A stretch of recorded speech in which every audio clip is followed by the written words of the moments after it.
दोस्तों, इस कहानी में हम देखेंगे कि कैसे एक बूढ़े भिखारी को लोग परेशान करते हैं। हमें हमेशा दूसरों के साथ अच्छा व्यवहार करना चाहिए, चाहे कोई गरीब या फिर कोई भिखारी ही क्यों न हो। दोस्तों, यह जिंदगी एक आईने की तरह है। जैसा हम दूसरों के साथ करते हैं, वैसा ही भगवान हमें वापस कर देता है। दोस्तों, वीडियो को लाइक और चैनल को सब्सक्राइब जरूर कीजिए। सेठ सोखी लाल शहर के बहुत बड़े सेठ थे। उनकी अमीरी के चर्चे गांव गांव में होते थे। सेठ सोखी लाल जितने अमीर थे, उतना ही वे कंजूस भी थे। रोज की तरह उस दिन भी बूढ़े भिखारी ने दरवाजे पर दस्तक दी। सेठ भिखारी को देखते ही उसे भीख की बजाय खरी खोटी सुनाने लगता था। कभी उसे गालियां बकता, तो कभी कहता तू जिंदा ही क्यों है? क्या पूरी जिंदगी ऐसे ही भीख मांगेगा तू? इतना धन तेरे लिए नहीं कमाया मैंने, कहीं और जाकर मर क्यों नहीं जाता? इतना कुछ सुनने के बावजूद भी भिखारी के मुंह से सिर्फ यही निकलता था कि ईश्वर तुम्हें माफ करे। एक बार सेठ की एक कंपनी में आग लग गई। 2 मजदूर जलकर मर गए। सेठ को बहुत बड़ा नुकसान हो गया था। सेठ बहुत परेशान था कि तभी उसके दरवाजे पर वही भिखारी आया। भिखारी को देखते ही सेठ गुस्से में अपना आपा खो बैठा और भिखारी के सर पर एक डंडा दे मारा। डंडा लगने के कारण भिखारी का सर फूट गया और उसके सर से खून बहने लगा। फिर भी दर्द से कर्राहते हुए भिखारी ने सिर्फ यही कहा, ईश्वर तुम्हें माफ करे। इतना कहकर भिखारी वहां से चला गया।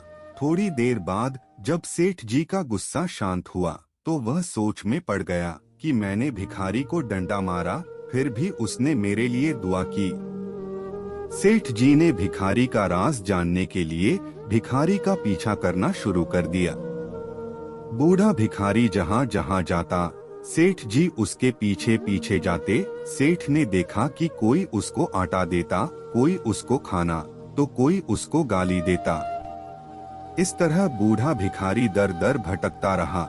लोग उसके साथ चाहे जैसा भी व्यवहार करें, लेकिन भिखारी सबको एक ही बात कहता था, ईश्वर तुम्हें माफ करे। यह सब देखकर सेठ जी भिखारी का राज जानने के लिए और उत्साहित हो गए। दिन यूं ही बीत गया। भिखारी अपने घर वापस जाने लगा, लेकिन सेठ उसका पीछा अभी भी कर रहा था। बूढ़ा भिखारी जब अपने घर पहुंचा, तो उसकी पत्नी चादर ओढ़े एक टूटी पुरानी चारपाई पर लेटी हुई थी। काफी बीमार और कमजोर लग रही थी। अपने पति को वापस आता देख वह बड़ी उत्सुकता से चारपाई से उठकर खड़ी हो गई। पत्नी ने पति के भीख वाले कटोरे में देखा, उसमें सिर्फ एक बासी रोटी थी। उसे देखकर वह बोली, आज इतना कम ही क्यों मिला है? और तुम्हारे सर से खून भी निकल रहा है, ये चोट कैसे लगी? बूढ़ा भिखारी बोला, आज बस इतना ही मिला, किसी ने कुछ दिया ही नहीं। किसी ने गालियां दी और एक ने तो डंडा ही मार दिया, इसीलिए मेरे सर से खून निकल रहा है। फिर एक गहरी ठंडी सांस लेकर बूढ़ा भिखारी बोला, यह मेरे ही कर्मों का फल है। क्या तुम्हें याद है, अब से कुछ समय पहले क्या कुछ नहीं था हमारे पास? हम कितने अमीर थे, हमारे घर में जरूरत से ज्यादा हर चीज मौजूद थी, लेकिन हमने कभी किसी को दान ही नहीं दिया। और इससे भी ज्यादा बुरा हमने उस अंधे भिखारी के साथ किया, जो अक्सर हमारे घर पर भीख मांगने आया करता था। बात करते हुए भिखारी की पत्नी की आंखों में आंसू आ गए और बोली, हाँ, कितनी घृणा करते थे हम उससे।